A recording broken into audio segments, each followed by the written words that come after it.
ಓಂ ಶಾಂತಿ. ಮಿತ್ರರೇ, ಗೆಳೆಯರ, ಅಭಿಮಾನಿಗಳೇ, ಭಕ್ತರೇ, ನಿಮ್ಮೆಲ್ಲರಿಗೂ ಒಳ್ಳೆಯದಾಗಲಿ. ಪ್ರಾಣಶಕ್ತಿ. ಪ್ರತಿಯೊಂದು ಜೀವಿಗೂ ಪ್ರಾಣ ಇರುತ್ತೆ. ಸತ್ವವಾಯಿತು ಹಂಗಂದರೆ ಪ್ರಾಣ ಹೋಯ್ತು ಅಂತ ಅರ್ಥ. ಪ್ರಾಣ ಹೆಂಗಿರುತ್ತೆ ಅದನ್ನು ನೋಡೋಕ್ಕೆ ಬರುತ್ತಾ? ಯಾರಾದರೂ ಪ್ರಾಣ ಹೆಂಗಿರುತ್ತೆ ಅಂತ ನೋಡೋಕ್ಕೆ ಬರುತ್ತಾ? ಬರೋದಿಲ್ಲ. ಆದರೆ ನಾವು ಅರ್ಥ ಮಾಡ್ಕೋಬೇಕು. ಅದನ್ನು ಸ್ವಲ್ಪ ನಾವು ಇವತ್ತು ತಿಳ್ಕೊಳ್ಳೋಣ. ಪ್ರಾಣ ಹೆಂಗಿರುತ್ತೆ, ಆ ಪ್ರಾಣ ಶಕ್ತಿಯನ್ನು ಹೇಗೆ ಸ್ಟೋರೇಜ್ ಮಾಡ್ಕೋಬೋದು, ಸ್ಟೋರೇಜ್ ಮಾಡಿಕೊಂಡಂಥ ಪ್ರಾಣಶಕ್ತಿಯನ್ನು ಹೇಗೆ ನಾವು ಈ ಜಗತ್ತಿನ ಮೇಲೆ ಬಲಪ್ರಯೋಗ ಮಾಡ್ಬೋದು. ಅಂದರೆ ನಾವು ಏನು ಪ್ರಾಣಶಕ್ತಿ ಸಂಪಾದನೆ ಮಾಡ್ಕೊಂಡಿದ್ದೀವಿ, ಆ ಪ್ರಾಣಶಕ್ತಿ ನಮ್ಮಲ್ಲಿ ಸೇವ್ ಆಗಿರುತ್ತೆ. ನಮ್ಮ ಶರೀರದ ಅಣುರೇಣು ತುನಕಷ್ಟದಲ್ಲೂ ಪ್ರಾಣಶಕ್ತಿ ಅತ್ಯಂತ ಪ್ರಭಾವಶಾಲಿ, ಹೆಚ್ಚಾಗಿ ಪ್ರಬಲ ಶಕ್ತಿಯಾಗಿ ಸೇವ್ ಆಗಿರುತ್ತೆ. ಉದಾಹರಣೆಗೆ, ಬೇರೆ ಎಲ್ಲರ ಹತ್ರ ಪ್ರಾಣಶಕ್ತಿ ಕೇವಲ 5% ಇದೆ ಅಂತ ಇಟ್ಕೊಳ್ಳಿ. ಅದೇ ನಿಮ್ಮ ಹತ್ರ 5 ಲಕ್ಷ ಇರುತ್ತೆ ಅಂತ ಇಟ್ಕೊಳ್ಳಿ. ಅವಾಗೇನಾಗುತ್ತೆ? ಬೇರೆಯವ್ರ ಹತ್ರ ಕೇವಲ 5 ಭಾಗ ಇದೆ, ನಿಮ್ಮ ಹತ್ರ 1,00,000 ಭಾಗ ಇದೆ, ಅದರ 1,00,000 ಪಟ್ಟು ಇದೆ. ಹಂಗಿದ್ಮೇಲೆ ನಿಮ್ಮ ಪ್ರಾಣಶಕ್ತಿ ನಿಮ್ಮ ಹತ್ರ ಇರೋದು ತುಂಬ ಜಾಸ್ತಿ ಇದೆ ಅಂತ ಅರ್ಥ. ಉದಾಹರಣೆಗೆ, ಬೇರೆಯವ್ರ ಹತ್ರ 5 ರೂಪಾಯಿ ಇದೆ, ನಿಮ್ಮ ಹತ್ರ ಅದರ 5 ಲಕ್ಷ ಇದೆ. 5 ಲಕ್ಷಕ್ಕೂ 5 ರೂಪಾಯಿಗೂ ವ್ಯತ್ಯಾಸ ಇಲ್ವ? ಇದೆ. ಹಾಗಾದರೆ ಪ್ರಾಣಶಕ್ತಿಯನ್ನು ನಾವು ಹೇಗೆ ಸ್ಟೋರ್ ಮಾಡಿ ಇಟ್ಕೊಳ್ಳೋದು? ಮೊದಲು ಅದನ್ನು ಕಲಿಬೇಕು. ಸ್ಟೋರ್ ಮಾಡಿ ಇಟ್ಕೊಳ್ಳೋದನ್ನು ಕಲಿಬೇಕು. ಆಮೇಲೆ ಸ್ಟೋರ್ ಮಾಡಿ ಇಟ್ಕೊಂಡಿರ್ತಕ್ಕಂಥ ಪ್ರಾಣಶಕ್ತಿಯನ್ನು ಪ್ರಯೋಗ ಮಾಡಬೇಕು. ಏನೇನು ಯೂಸ್ ಆಗುತ್ತೆ ಪ್ರಾಣಶಕ್ತಿ? ನೋಡಿ, ಪ್ರಾಣಶಕ್ತಿಯಿಂದ ನಾವು ಮನೋಬಲ, ನಾವು ಕಳಿಸ್ತಕ್ಕಂಥ ಮೆಸೇಜಸ್ಸು ಎಲ್ಲೋ ಇರೋದು, ಏನೋ ಗ್ರಹ, ಯಾವುದೋ ನಕ್ಷತ್ರ, ಯಾವುದೋ ದೇಶದಲ್ಲಿ ಯಾರೋ ಇರ್ತಾರೆ. ಅವರು ನಮ್ಮ ಶತ್ರುಗಳಿರ್ಬೋದು, ಮಿತ್ರರಿರ್ಬೋದು, ಪ್ರಾಣಿಗಳಿರ್ಬೋದು, ಪಕ್ಷಿಗಳಿರ್ಬೋದು, ಗ್ರಹ ತಾರ ನಕ್ಷತ್ರಗಳಿರ್ಬೋದು. ಅವೆಷ್ಟೇ ಕಿಲೋಮೀಟರ್ದಲ್ಲಿರಲಿ, ವಿತಿನ್ 1 ಸೆಕೆಂಡನ ಕಾಲಮಾನವನ್ನು ಕೋಟಿ ಭಾಗ ಮಾಡಿದರೆ, ಅರ್ಥ ಮಾಡ್ಕೊಳ್ಳಿ, 1 ಸೆಕೆಂಡಿನ ಕಾಲಮಾನ, 1 ಸೆಕೆಂಡಿನ ಕಾಲಮಾನವನ್ನು ಕೋಟಿ ಭಾಗ ಮಾಡಿ. ಆವಾಗ ಅದರಲ್ಲಿ ಕೋಟಿ ಭಾಗದಲ್ಲಿ 1 ತಗೊಳ್ಳಿ. ಬಹಳ ಕಡಿಮೆ ಕಾಲಮಾನ ಇರುತ್ತೆ ಅಲ್ವಾ? ಆಲ್ರೆಡಿ 1 ಸೆಕೆಂಡ್ ಕಾಲಮಾನನೇ ಬಹಳ ಕಡಿಮೆ. ಅದರಲ್ಲೂ 1 ಸೆಕೆಂಡನ್ನ ನೀವು ಕೋಟಿ ಭಾಗ ಮಾಡಿ ಅದರಲ್ಲಿ 1 ಎತ್ಕೊಂಡ್ರೆ ಅದೆಷ್ಟಿರ್ತದೆ? ಭಾಳ ಭಾಳ ಭಾಳ ಭಾಳ ಭಾಳ ಕಡಿಮೆ ಇರ್ತದೆ ಅಲ್ವಾ? ಅಂಥ ಕಾಲಮಾನದಲ್ಲಿ ನೀವು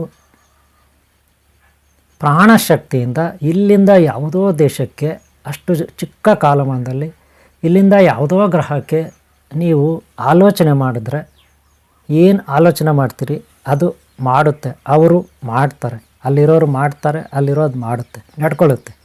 ನಿಮ್ಮ ಆಜ್ಞೆ, ನಿಮ್ಮ ನಿರ್ದೇಶನ ಏನಿದೆ ಅದರಂತೆ ಆ ವಸ್ತು, ಆ ಗ್ರಹ, ಆ ನಕ್ಷತ್ರ, ಆ ಜೀವಿ ನಡ್ಕೊಳ್ಳುತ್ತೆ. ಅದೆಷ್ಟೋ ಕೋಟಿ ಕಿಲೋಮೀಟರ್ ದೂರದಲ್ಲಿರಲಿ. ಅಂಥ ಸಾಮರ್ಥ್ಯ ನಮಗೆ ಬರೋದು ನಮ್ಮಲ್ಲಿ ಪ್ರಾಣಶಕ್ತಿ ಇದ್ದರೆ ಮಾತ್ರ. ಈ ಮನಸ್ಸು ಕೆಲಸ ಮಾಡಬೇಕಾದ್ರೆ ಅದಕ್ಕೆ ಪ್ರಾಣಶಕ್ತಿಯ ಅವಶ್ಯಕತೆ. ಪ್ರಾಣಶಕ್ತಿಯಿಂದಲೇ ಅದು ಮನಸ್ಸು ಕೆಲಸ ಮಾಡೋದು. ಅನಂತರ ನಮ್ಮ ಬುದ್ಧಿ, ಭಾವನೆಗಳು, ಶರೀರ, ನರ ನಾಡಿಗಳು, ಮಾಂಸ, ಮೂಳೆ ಎಲ್ಲ ಆಕ್ಟಿವಿಟಿ, ನಾನೇ ದೊಡ್ಡ ಪುಡಿಂಗ, ನಾನೇ ದೊಡ್ಡ ಬಲಶಾಲಿ, ನಾನೇ ದೊಡ್ಡ ವೀರ ಶೂರ ಅಂತಾರಲ್ಲ, ಅಹಂ ಇರುತ್ತಲ್ಲ, ಇದೆಲ್ಲ ಎಲ್ಲಿಂದ ಬರುತ್ತೆ? ಅವರಲ್ಲಿ ಪ್ರಾಣಶಕ್ತಿ ಇರುತ್ತಲ್ಲ, ಅದರಿಂದಲೇ ಇವರೆಲ್ಲ ಕೆಲಸಗಳು, ಕಾರ್ಯಗಳು ಮಾಡೋದು. ಕಣ್ಣು ಈ ರೀತಿ ರೆಪ್ಪೆ ಮಿಟುಕಿಸ್ಬೇಕಾದ್ರೂ ಪ್ರಾಣಶಕ್ತಿ ಸಹಾಯ ಬೇಕು. ಅಂದಮೇಲೆ ನಾವು ಓಡಾಡಬೇಕಾಗಲಿ, ಕೆಲಸ ಮಾಡಬೇಕಾಗಲಿ, ಮಾತಾಡಬೇಕಾಗಲಿ, ಏನೇ ವಿಚಾರ ಆಗಲಿ, ಏನೇ ಓದು ಬರಹ ಆಗಲಿ, ಏನೇ ಸಾಧನೆ ಆಗಲಿ ಅಲ್ವಾ, ಇಡೀ ಶರೀರಕ್ಕೆ, ಇಡೀ ಗ್ರಹಗಳಿಗೆ, ಇಡೀ ನಕ್ಷತ್ರಗಳಿಗೆ, ಇಡೀ ಗಿಡ ಮರ ಬಳ್ಳಿಗಳಿಗೆ, ಪ್ರಾಣಿ ಪಕ್ಷಿ ಇರುವೆಗೆ ಒಂದು ಸಣ್ಣ ಕ್ರಿಮಿಗೂ ಕೂಡ ಪ್ರಾಣಶಕ್ತಿ ಬೇಕು. ಅದಿಲ್ಲದೆ ಆದರೆ ಏನೂ ಮಾಡೋಕ್ಕಾಗಲ್ಲ. ಅದರಲ್ಲಿ ಮೇಯ್ನ್ 5. ಎಷ್ಟು? 5 ಗೊತ್ತಾಯ್ತಲ್ಲ? 5 ಪ್ರಾಣಗಳು. ಇದನ್ನು ಪಂಚಪ್ರಾಣ ಅಂತಾರೆ. ಅನಂತರ ಅದರಲ್ಲಿ 2 ಅಂದರೆ ಒಂದೊಂದಕ್ಕೂ ಒಂದೊಂದು ಅಸ್ಟೆಂಟ್ ಇರುತ್ತೆ. ಒಂದೊಂದಕ್ಕೊಂದು ಅಸ್ಟೆಂಟ್ ಇರುತ್ತೆ. ಟೋಟಲಾಗಿ ಎಷ್ಟಾಗುತ್ತೆ? 10 ದಶವಾಯು. ಆ ದಶವಾಯುಗಳು ನಮ್ಮ ಶರೀರನ ಬಿಟ್ಟು ಹೋಗ್ಬಿಟ್ರೆ, ಅಂದರೆ ಶರೀರಕ್ಕೆ ಸಹಾಯ ಮಾಡಲಿಲ್ಲ ಅಂದರೆ ಅವನು ಸತ್ತು ಹೋದ. ನೀವು ಕೇಳಿರ್ಬೋದು, ಈಗ ಚಿಕ್ಕ ಪ್ರಾಣ ಹೊರಟೋಗಿದೆ, ದೊಡ್ಡ ಪ್ರಾಣ ಇದೆ. ಈಗ ದೊಡ್ಡ ಪ್ರಾಣ ಹೊರಟೋಗಿದೆ, ಚಿಕ್ಕ ಪ್ರಾಣ ಇದೆ ಅಂತಾರೆ. ಯಾರಾದರೂ ಹಾಸಿಗೆ ಹಿಡಿದ್ಬಿಟ್ಟಿದ್ರೆ ಇನ್ನು ಅವ್ರು ಊಟನೂ ಮಾಡಲ್ಲ. ಡಾಕ್ಟ್ರು ಹತ್ರ ತೊಗೊಂಡೋದ್ರೆ, ಹಾಸ್ಪಿಟ್ಲ್ ತೊಗೊಂಡೋದ್ರೆ ಅಲ್ಲಿಂದ ವಾಪಸ್ಸು ಕಳಿಸಿರ್ತಾರೆ. ಇವನ್ನ ಎತ್ಕೊಂಡು ಹೋಗ್ಬಿಡಿ ಮನೆಗೆ, ಇವನು ಬದುಕೋದಿಲ್ಲ, ಇವಳು ಬದುಕೋದಿಲ್ಲ, ಇದು ಬದುಕೋದಿಲ್ಲ, ಸತ್ತೋಗುತ್ತೆ, ಇವ್ರು ಸತ್ತೋಗ್ತಾರೆ. ಲೋ ಬಿ ಪಿ ಆಗೋಗಿದೆ, ಅವ್ರ ಬ್ರೈನೇ ಡೆಡ್ ಆಗಿರುತ್ತೆ, ಏನಕ್ಕೂ ಪ್ರಯೋಜನ ಇಲ್ಲ. ಈಗ ಹಾರ್ಟು ಇನ್ನೊಂದು ಮತ್ತೊಂದೆಲ್ಲ ಬಿದ್ದೋಗಿರುತ್ತೆ. ಕಣ್ಣು ಮುಚ್ಕೊಂಡಿರ್ತಾರೆ ಅಷ್ಟೇ, ಜೀವ ಇರುತ್ತೆ, ಎತ್ಕೊಂಡು ಹೋಗ್ಬಿಡಿ ಅಂತಾರೆ. ಅಂದರೆ ಅದರ ಅರ್ಥ ಏನು? ಪ್ರಾಣಗಳೆಲ್ಲ 10 ಪ್ರಾಣ, 5 ಪ್ರಾಣ ಮೇನ್. ಏನು? 5 ಪ್ರಾಣ ಇರುತ್ತೆ. ಗೊತ್ತಾಯ್ತಲ್ಲ? ಇದರಲ್ಲಿ ವ್ಯಾನ, ಅಪಾನ, ಸಮಾನ, ಉದಾನ, ಪ್ರಾಣ. ಈಗ ಗೊತ್ತಾಯ್ತಲ್ಲ? ಇವು 5 ಪ್ರಾಣಗಳಿರುತ್ತೆ. ಗೊತ್ತಾಯ್ತಲ್ಲ? ಅದರಲ್ಲಿ ಒಂದೊಂದು ಅಸ್ಟೆಂಟ್ಗಳಂತೀವಲ್ಲ ಹಾಗೆ ಅವೆಲ್ಲ ಒಂದೊಂದೇ ನಿಷ್ಕ್ರಿಯ ಆಗ್ತಾಯಿದ್ರೆ ನಮ್ಮ ಶರೀರದಲ್ಲಿ ಆ ಶರೀರ ಬಿದ್ದೋಗುತ್ತೆ. ನೀವೇನೋ ಅಂತೀರಲ್ಲ, ನರಾಸತ್ತ ನಾಯಿ ಥರ ಬಿದ್ದಿದ್ದಾರೆ ಅಂತ ಅಲ್ವಾ? ಹಾಸ್ಪಿಟಲ್ ICUನಲ್ಲಿರ್ತಾರೆ, ಕಣ್ಣು ಮುಚ್ಕೊಂಡಿರ್ತಾರೆ. ಇವರೆಲ್ಲ ಹೋಗಿ ನೋಡ್ಕೊಂಡು ಬರ್ತಾರೆ, ರಿಲೇಟಿವ್ ಎಲ್ಲ ಮಾತಾಡ್ಸ್ತಾರೆ. ಅವ್ರ ಕಣ್ಣೇ ತೆಗೆಯಲ್ಲ. ಕಣ್ಣು ತೆಗೆದ್ರೆ ಅವ್ರಿಗೆ ಆಲೋಚನೆ ಮಾಡೋ ಶಕ್ತಿ ಕೂಡ ಇರಲ್ಲ. ಅಂದರೆ ಒಂದೊಂದೇ ಪ್ರಾಣ ಕ್ಲಿಯರ್. ಹಾಗಾದರೆ ಪ್ರಾಣ ಅಂದರೆ ಏನು? ನೋಡಿಯಪ್ಪ, ನಕ್ಷತ್ರಗಳಲ್ಲಿ ಸೂರ್ಯ ಭಗವಾನ ಕೂಡ ಒಂದು ನಕ್ಷತ್ರ. ಸೂರ್ಯ ಭಗವಾನಿಂದ ಶಕ್ತಿ ಎಲ್ಲಿಗೆ ಬರುತ್ತೆ? ಚಂದ್ರ ಭಗವಾನ್ ಬರುತ್ತೆ. ಅಲ್ಲಿಂದ ರಾತ್ರಿ ಹೊತ್ತು ಗಿಡ ಮರ ಬಳ್ಳಿಗಳಿಗೆ, ಹಣ್ಣುಗಳಿಗೆ, ಕಾಯಿಗಳಿಗೆ ಬರುತ್ತೆ. ಇದು ರೈತರಿಗೆ ತುಂಬ ಅನುಕೂಲ ಆಗುತ್ತೆ. ಯಾಕಂದರೆ ಅವರು ಹಣ್ಣು, ಕಾಯಿ, ತರಕಾರಿಗಳು ಎಲ್ಲ ಬೆಳೀತಾರೆ. ಅದಕ್ಕೆ ಚಂದ್ರ ಭಗವಾನ ರಸ ಕೊಡ್ತಾನೆ, ಅವನಿಂದ ಶಕ್ತಿ ಬರುತ್ತೆ. ಹೀಲಿಯಂ, ಮೀಥೇನ್, ಏನು ಹೇಳಿದ್ನೆ? ಹೀಲಿಯಮ್ಮು ಚಂದ್ರ ಭಗವಾನ್ ಮೇಲೆ ಟನ್ ಗಟ್ಟಲೆ ಇದೆ ಆ ಶಕ್ತಿ, ಎನರ್ಜಿ. ಅದೇ ಭೂಮಿ ಮೇಲೆ ಟೋಟಲಾಗಿ ಕೇವಲ 2.5 kg ಇದೆ ಹೀಲಿಯಂ. ಎಷ್ಟಿದೆ? 2.5 kg ಇದೆ ಭೂಮಿ ಮೇಲೆ ಹೀಲಿಯಮ್ಮು. ನೆನಪಿಟ್ಕೊಳ್ಳಿ, ಟೋಟಲಾಗಿ ಭೂಮಿ ಮೇಲೆ ಇರೋದೆಲ್ಲ ಒಟ್ಟಿಗೆ ಸೇರಿಸ್ಬಿಟ್ಟು ಒಂದು ತಕಡೆಯಲ್ಲಿ ಆಗಿಬಿಟ್ರೆ ಕೇವಲ 2.5 kg ಇದೆ ಅಷ್ಟೇ. ಅಷ್ಟನಲ್ಲೇ 800 ಕೋಟಿ ಜನ. ಅದ್ರ ಜೊತೆಗೆ ಎಮ್ಮೆಗಳು, ಕುರಿಗಳು, ಮೇಕೆಗಳು, ಹುಲಿಗಳು, ಚಿರತೆಗಳು, ಮೊಲಗಳು ಇತ್ಯಾದಿ ಕ್ರಿಮಿ ಕೀಟಾದಿಗಳು ಎಲ್ಲ ಸಸ್ಯವರ್ಗ ಬದುಕ್ತಾ ಇದೆ ಕೇವಲ 2.5 kgನಲ್ಲಿ. ಅದೇನಾದರೂ ಖಾಲಿ ಆಗಿಬಿಟ್ರೆ ಆಮೇಲೆ ಮನುಷ್ಯ ಇಲ್ಲಿ ಸಂತಾನೋತ್ಪತ್ತಿ ಆಗಲ್ಲ, ಡೆಡ್, ಭೂಮಿ ಸತ್ತೋಗುತ್ತೆ. ಆದರೆ ಚಂದ್ರನ ಹತ್ರ ಎಷ್ಟಿದೆ ಗೊತ್ತಾ? ಚಂದ್ರ ಭಗವನ್ ಹತ್ರ ಸಾಗರಗಳಿದಾವಂತೆ, ಸಮುದ್ರಗಳ ಥರ. ಇಲ್ಲಿ ಅದ್ಭುತ ಅಲ್ವಾ? ಅಷ್ಟು ಶಕ್ತಿ ಇದೆ ಅಂತಲ್ಲಿ. ಅದನ್ನೇದರೂ ಆದರೆ ದುರಾದೃಷ್ಟ ಅಂದರೆ ಅದನ್ನು ಶೇಖರಣೆ ಮಾಡೋ ವಿಧಾನ ಗೊತ್ತಿಲ್ಲ ಯಾರಿಗೂ. ಅದನ್ನು ಹೆಂಗೆ ಶೇಖರಣೆ ಮಾಡಬೇಕು, ಹೆಂಗೆ ಅದನ್ನು ಒಟ್ಟಿಗೆ, ಅದಕ್ಕೆ ತುಂಬ ಖರ್ಚು ಬರುತ್ತೆ ಶೇಖರಣೆ ಮಾಡೋಕ್ಕೆ. ಅದನ್ನು ಶೇಖರಣೆ ಮಾಡಿ ಭೂಮಿಗೆ ತರಬೇಕಂದ್ರೆ ತುಂಬ ಖರ್ಚು ಬರುತ್ತೆ. ಈಗ ಗೊತ್ತಾಯ್ತಲ್ಲ? ಅದಕ್ಕೆ ಆಗ್ತಾಯಿಲ್ಲ. ಅದಕ್ಕೆ ಚಂದ್ರನ ಮೇಲೆ ಹೋಗಿ ನಾವು ವಾಸ ಮಾಡಿಬಿಟ್ರೆ ಹೆಂಗಿರುತ್ತೆ? ನಿಜ, ಅಲ್ಲಿ ವಾಸ ಮಾಡೋಕ್ಕೆ ಸಾಕಷ್ಟು ಸಮಸ್ಯೆಗಳಿದೆ. ತಂತ್ರಜ್ಞಾನ, ವಿಜ್ಞಾನ ಬೆಳಿಬೇಕು. ಹಾಗಾದರೆ ಎಲ್ಲಿಂದ ಬಂತು ಚಂದ್ರ ಭಗವಾನ್ಗೆ ಆ ಶಕ್ತಿ? ಹಣ್ಣು, ಕಾಯಿ, ತರಕಾರಿಗೆ ಬರೋಂಥ ಶಕ್ತಿ ಈ ಕಡೆ ಸೂರ್ಯ ಭಗವಾನ, ನಕ್ಷತ್ರಗಳು, ಇವುಗಳಿಂದ ಚಂದ್ರ ಭಗವಾನ ಬರುತ್ತೆ. ಇನ್ನೂ ಬೇರೆ ಬೇರೆ. ಒಂದು ಕಾಲದಲ್ಲಿ ಭೂಮಿ ಗ್ರಹಗಳು ಯಾವುದೇ ಇರಲಿಲ್ಲ. ಅನಂತರ ಬುಧ ಗ್ರಹ, ಚಂದ್ರ ಇತ್ಯಾದಿ ಗ್ರಹಗಳು ಹುಟ್ಟಿತ್ತು. ಆ ಸಮಯದಲ್ಲೆಲ್ಲವೂ ಪ್ರಕೃತಿ, ದೈವ ಕೃಪೆ. ಆ ರೋಹಿಣಿ ಮಾತಾ ಮಾತೃಶಕ್ತಿ ಚಂದ್ರ ಭಗವಾನ ಕೃಪೆ, ಹಾಗೆ ಸಂಧ್ಯಾ ಮಾತಾ ಛಾಯಾಮಾತಾ ಸೂರ್ಯ ಭಗವಾನ್ ಕೃಪೆ, ಹಾಗೆ ಶ್ರೀ ಗಣೇಶ ಶಕ್ತಿ, ಕುಮಾರಸ್ವಾಮಿ ಶಕ್ತಿ, ಶ್ರೀ ಬ್ರಾಹ್ಮಿ ಶಕ್ತಿ, ಹರಿಶಕ್ತಿ, ಶಿವಶಕ್ತಿ, ಹಾಗೂ 33 ಕೋಟಿ ದೇವತಾ ಹಾಗೂ ಗುರುಶಕ್ತಿ, ಪ್ರಕೃತಿ ಶಕ್ತಿ ಕೃಪೆ ಅಲ್ವಾ? ಇನ್ನು ಸೂರ್ಯ ಭಗವಾನಲ್ಲಿ ಏನಿದೆ? ಆತ ದವಸ ಧಾನ್ಯಗಳು, ಕಾಳುಗಳು, ಕಳ್ಳೆ ಬೀಜ, ತೊಗರಿ, ಕಳ್ಳೆ ಇತ್ಯಾದಿ ಕಾಳುಗಳಿಗೆ ಈಗ ಗೊತ್ತಾಯ್ತಲ್ಲ, ಅವುಗಳಿಗೆ ದವಸ ಧಾನ್ಯ ಇತ್ಯಾದಿಗೆ ಏನು ಬರುತ್ತೆ? ಎನರ್ಜಿ, ಡಿ ವಿಟಮಿನ್ ಬರುತ್ತೆ. ಎಲ್ಲಿಂದ? ಸೂರ್ಯ ಭಗವಾನ್. ಇದೆಲ್ಲ ನಮ್ಮ ಶರೀರದಲ್ಲಿರುತ್ತೆ. ನಾವು ಊಟ ಮಾಡ್ತೀವಿ, ದವಸ ಧಾನ್ಯಗಳು, ಕಾಳುಗಳು, ಅಕ್ಕಿ, ಗೋಧಿ, ಅದರಿಂದ ನಮ್ಮ ಶರೀರಕ್ಕೆ ಬರುತ್ತೆ. ನಾವು ಊಟದಲ್ಲಿ ಜಠರದಿಂದ ಸಣ್ಣ ಕಳ್ಳಿಂದ ದೊಡ್ಡ ಕಳ್ಳು ಹೋಗುತ್ತೆ. ಆ ಸಣ್ಣ ಕಳ್ಳಲ್ಲಿ ಏನಾಗುತ್ತೆ? ರಕ್ತನಾಳುಗಳಿರುತ್ತೆ. ಆಹಾರದಲ್ಲಿರುವ ಪ್ರೋಟೀನ್ಸು, ವಿಟಮಿನ್ಸ್ ಇದನ್ನೆಲ್ಲ ಹೀರ್ಕೊಳ್ಳುತ್ತೆ. ಆಮೇಲೆ ಆ ರಕ್ತದಲ್ಲಿ ಅದು ಹೋದಾಗ ಗ್ಲೂಕೋಸ್ ಆಗಿ ಮಾರ್ಪಾಟಾಗುತ್ತೆ. ಗ್ಲೂಕೋಸ್ ಆಗಿ ಅಂದರೆ ಫಲಸಕ್ಕರೆ ಹಾಗೆ ಮಾರ್ಪಾಟಾಗುತ್ತೆ. ಅದು ಇಡೀ ಶರೀರಕ್ಕೆ ರಕ್ತದಲ್ಲಿ ಹೋಗುತ್ತೆ. ಅಲ್ಲಲ್ಲಿ ಮಾಂಸಖಂಡಗಳಲ್ಲೂ ಇರ್ತಕ್ಕಂಥ ಜೀವಕೋಶಗಳು ಅಭಿವೃದ್ಧಿ ಆಗುತ್ತೆ. ಎನರ್ಜಿ ಅಲ್ಲೇ ಇರುತ್ತೆ. ಎಲೆಕ್ಟ್ರೋ ಮ್ಯಾಗ್ನೆಟಿಕ್ ಪವರ್, ಪ್ರಾಣಶಕ್ತಿ, ಇದು ಬಲ. ಆಹಾರ ತಿಂದರೆ ಬಲ. ಆದರೆ ಪ್ರಾಣಶಕ್ತಿ ಎಲ್ಲಿಂದ ಬರುತ್ತೆ? ಅದು ಹೆಂಗಿರುತ್ತೆ? ನೋಡೋಕ್ಕೆ ಬರುತ್ತಾ? ಬರೋದಿಲ್ಲ. ನೀವು ಆಹಾರ ತಿಂದರೆ, ಅದೇ ಇದು ತಿಂದರೆ ಪ್ರಾಣಶಕ್ತಿ ಬರುತ್ತೆ. ಇದನ್ನು ಬಲ ಅಂತಾರೆ. ತಿಂದಿದ್ರಲ್ಲಿ ಬರ್ತಕ್ಕಂಥ ಶಕ್ತಿಯನ್ನು ಬಲ ಅಂತಾರೆ. ಆದರೆ ಪ್ರಾಣಶಕ್ತಿನೇ ಬೇರೆ. ಅದು ಕಣ್ಣಿಗೆ ಕಾಣೋದಿಲ್ಲ. ತುಂಬ ಅದ್ಭುತವಾಗಿರುತ್ತೆ. ಎಲ್ಲ ಕಡೆ ಇರುತ್ತೆ. ನಿಮ್ಮ ಕರೆಂಟ್ ಇದೆಯಲ್ಲ, ಕರೆಂಟು, ಅದಕ್ಕೂ ಸಹಾಯ ಮಾಡೋದು ಈ ಪ್ರಾಣಶಕ್ತಿಯೇ. ಗಿಡ, ಮರ, ಬಳ್ಳಿ, ಗ್ರಹಗಳು, ಚಂದ್ರಗ್ರಹ, ಹೀಲಿಯಮ್ಮು, ಮೀಥೇನು, ಆಮ್ಲಜನಕ, ಇಂಗಾಲ ಡೈಆಕ್ಸೈಡು, ಇವೆಲ್ಲದಕ್ಕೂ ಸಹಾಯ ಮಾಡೋದು ಪ್ರಾಣಶಕ್ತಿ. ಎಲ್ಲದಕ್ಕೂ ಆಧಾರಭೂತದ್ದು ಪ್ರಾಣಶಕ್ತಿ. ಅದು ಕಣ್ಣಿಗೆ ಕಾಣೋದಿಲ್ಲ, ಅಂತರ್ಗತವಾಗಿರುತ್ತೆ, ಎಲ್ಲ ಕಡೆ ಇರುತ್ತೆ. ಗಾಳಿನಲ್ಲಿ ಆಮ್ಲಜನಕ ಇರುತ್ತೆ, ಓಕೆನಾ? ಆಮ್ಲಜನಕದಲ್ಲಿ ಪ್ರಾಣಶಕ್ತಿ ಇರುತ್ತೆ. ಅಗ್ನಿ, ಬೆಂಕಿಯಲ್ಲಿ ಶಕ್ತಿ ಇರುತ್ತೆ. ಆ ಶಕ್ತಿ ಎಲ್ಲಿಂದ ಬರುತ್ತೆ? ದಹಿಸ್ತಕ್ಕಂಥ ಶಕ್ತಿ. ಯಾವುದೇ ವಸ್ತುವನ್ನು ಸುಟ್ಟಾಕುತ್ತೆ ಬೆಂಕಿ. ಪ್ರಾಣಶಕ್ತಿ ಸಹಾಯದಿಂದ ಅಗ್ನಿ ಕೆಲಸ ಮಾಡುತ್ತೆ. ಪ್ರಾಣಶಕ್ತಿಯ ಸಹಾಯದಿಂದ ವಾಯು ಕೆಲಸ ಮಾಡುತ್ತೆ. ಗಾಳಿ ಪ್ರಾಣಶಕ್ತಿ ಸಹಾಯದಿಂದ, ಅಗ್ನಿ ಪ್ರಾಣಶಕ್ತಿ ಸಹಾಯದಿಂದ. ಆಮೇಲೆ ಎಲೆಕ್ಟ್ರೋ ಮ್ಯಾಗ್ನೆಟಿಂಗ್ ಪವರು, ಮ್ಯಾಗ್ನೆಟಿಂಗು ನೀವು ನೋಡಿರ್ಬೋದು. ಮ್ಯಾಗ್ನೆಟಿಂಗ್ ಸ್ಪೀಕರು, ಇನ್ನೊಂದು ಮತ್ತೊಂದು ಆಟ ಆಡ್ತಾರೆ ಹುಡುಗರೆಲ್ಲ, ಮ್ಯಾಗ್ನೆಟಿಂಗ್ ಪೀಸ್ಗಳು ಇಟ್ಕೊಬಿಟ್ಟು. ಹಾಗೆ ಸ್ಪೀಕರು, ಹಾಗೆ ಗುರುತ್ವಾಕರ್ಷಣ ಬಲ, ಗ್ರಹಗಳು ಸುತ್ತುತ್ತೆ. ಸೂರ್ಯ ಭಗವಾನ ಉರಿತಾ ಇದ್ದಾನೆ ದಗ ಅಂತ, ಅದಕ್ಕೆಲ್ಲ ಎಲ್ಲಿಂದ ಬರುತ್ತೆ? ಪ್ರಾಣಶಕ್ತಿ ಸಹಾಯದಿಂದಲೇ ಸೂರ್ಯ ಭಗವಾನ, ಪ್ರಾಣಶಕ್ತಿ ಸಹಾಯದಿಂದಲೇ ಚಂದ್ರ ಭಗವಾನ.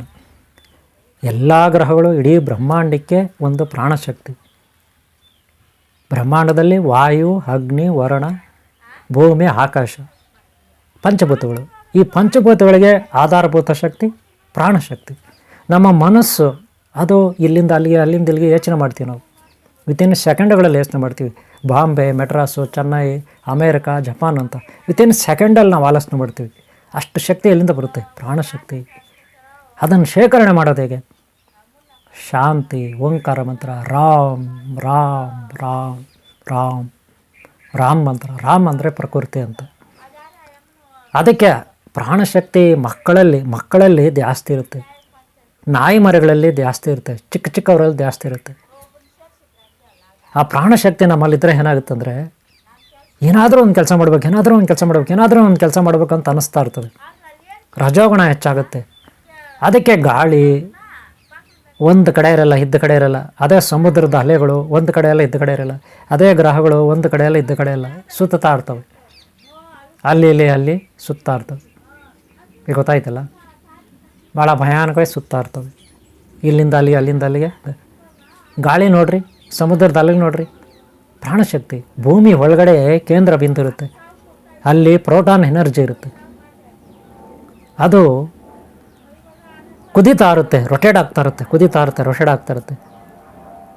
ಆಗಾಗ ಅದು ಅಗ್ನಿಪರ್ವತವಾಗಿ ಈಚೆ ಬರುತ್ತೆ. ಎಲ್ಲಿ ಜಾಗ ಸಿಕ್ಕಿದ್ರೆ ಅಲ್ಲಿ ತೂರ್ಕೊಂಡು ಈಚೆ ಬಂದುಬಿಡುತ್ತೆ. ಅಷ್ಟು ಭಯಾನಕವಾದ ಎನರ್ಜಿ ಇರುತ್ತೆ. ಪ್ರೋಟಾನ್ ಎನರ್ಜಿ ಅಂತಾರೆ ಇದಕ್ಕೆ. ಸೂರ್ಯ ಭಗವಾನನ ಸೆಂಟ್ರಲ್ಲೂ ಇರುತ್ತೆ. ಇದೆಲ್ಲ ಸೈನ್ಸಲ್ಲಿ ಬರುತ್ತೆ. ಗ್ರಹಗಳಲ್ಲಿ ನೀವೆಲ್ಲ ನೋಡಿದ್ದೀರ, ಹೈಸ್ಕೂಲು, ಮಿಡ್ಲ್ ಸ್ಕೂಲ್ ಇದರಲ್ಲಿ ಗ್ರಹಗಳನ್ನು, ಅಥವಾ ಈ ಗ್ರಹಗಳದ್ದು ಫೋಟೋಗಳಿರುತ್ತಲ್ಲ, ಅದರಲ್ಲಿ ಭೂಮಿಯನ್ನು ಕಟ್ ಮಾಡಿರ್ತಾರೆ. ಎಷ್ಟು ಪದರಗಳಿರುತ್ತೆ, ಮೇಲೆ ಮಣ್ಣು, ಆಮೇಲೆ ಕಲ್ಲುಗಳು, ಆಮೇಲೆ ಅದರೊಳಗಡೆ ಇನ್ನೊಂದು ಎನರ್ಜಿ, ಅದರೊಳಗಡೆ ಸೆಂಟ್ರಲ್ ಹೋದರೆ ಎನರ್ಜಿ ದಗ ಅಂತ ಉರಿತಾ ಇರ್ತದೆ. ಹಾಗೆ ನಕ್ಷತ್ರಗಳು ಅಷ್ಟೇ. ಆಮೇಲೆ ಜಡಗಳು. ಹಾಗೆ ನಮ್ಮ ಶರೀರದ ಪ್ರತಿ ಅಣುವಿನಲ್ಲೂ ಎನರ್ಜಿ ಇರುತ್ತೆ. ಇದನ್ನು ಪ್ರಾಣಶಕ್ತಿ, ಮಹಾಶಕ್ತಿ ಅಂತ ಕರೀತಾರೆ. ಗೊತ್ತಾಯ್ತಲ್ಲ? ಇದು ಕೇವಲ ನಾವು ಓದಿ ತಿಳ್ಕೊಬೇಕು.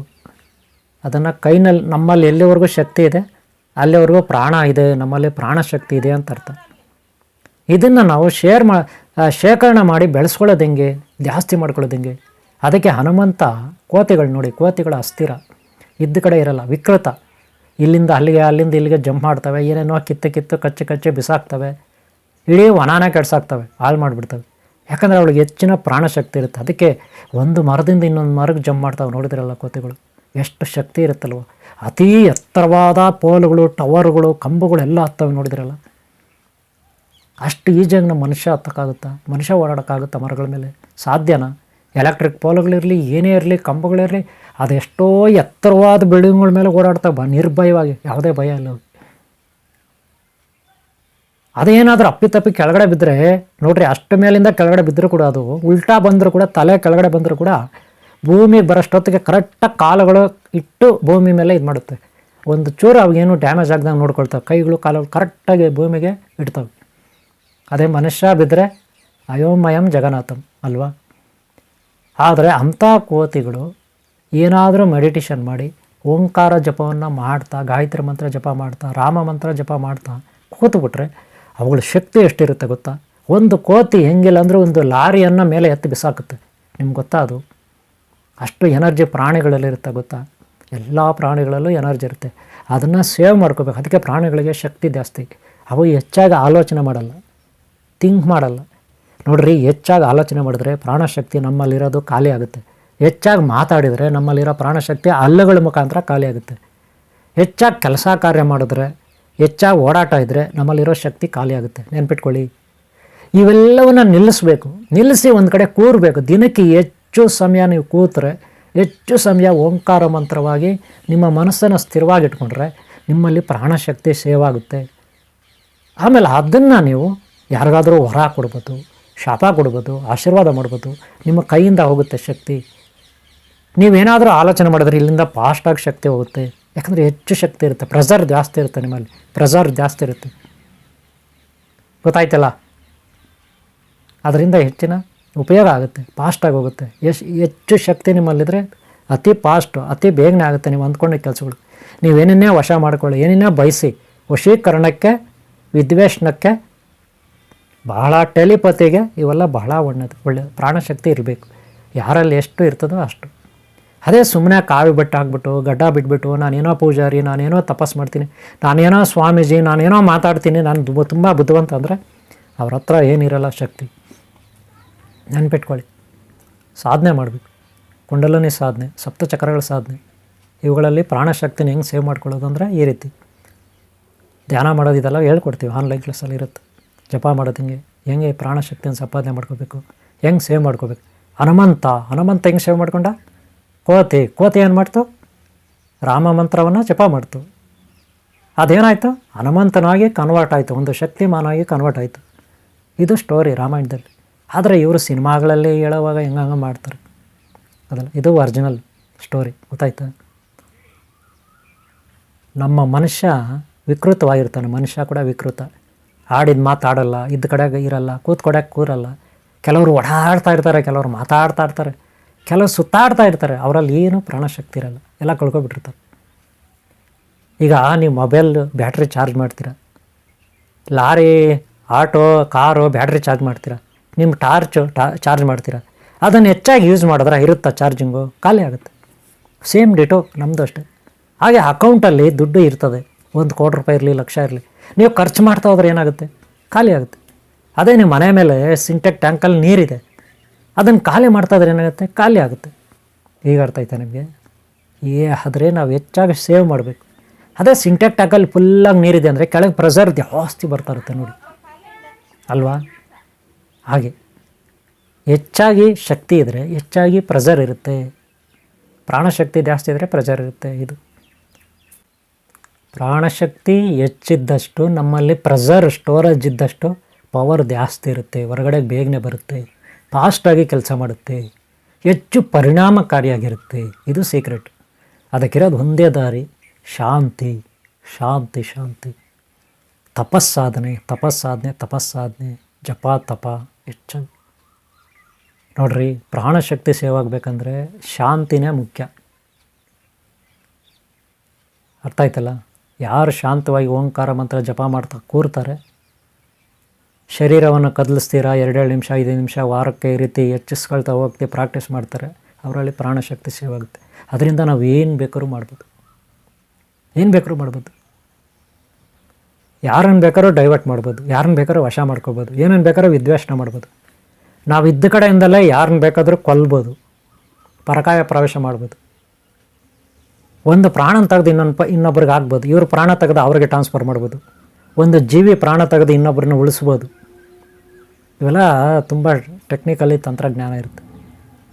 ಒಂದು ಜೀವನ ಉಳಿಸೋದು ಹೆಂಗೆ, ಒಂದು ಜೀವನ ತೆಗೆಯೋದು ಹೆಂಗೆ, ಒಂದು ವಶ ಮಾಡ್ಕೊಳ್ಳೋದು ಹೆಂಗೆ, ಒಂದನ್ನು ಆಚೆ ವಿದ್ವೇಷಣೆ ಮಾಡೋದು ಹೆಂಗೆ, ಓಡಿಸೋದು ಹೆಂಗೆ, ಇದೆಲ್ಲ ಇದರಿಂದನೇ ಮಾಡೋದು. ಯಂತ್ರ ತಂತ್ರ ತಾಯಿತಗಳು ಇವೆಲ್ಲ ಎಲ್ಲಿಂದ ಕೆಲಸ ಮಾಡುತ್ತೆ ಅಂದ್ಕೊಡ್ರಿ? ಪ್ರಾಣಶಕ್ತಿಯಿಂದಲೇ. ಆತ್ಮಶಕ್ತಿ ಅಂತಾರೆ ಅದನ್ನು, ಪ್ರಾಣಶಕ್ತಿ ಅಂತಾರೆ. ಆತ್ಮ ಅಂದರೆ ಬೇರೆ, ಪ್ರಾಣ ಅಲ್ಲ. ಆದರೆ ಆತ್ಮದ ಒಂದು ಭಾಗ ಪ್ರಾಣ ಅಷ್ಟೇ, ಗೊತ್ತಾಯ್ತಲ್ಲ?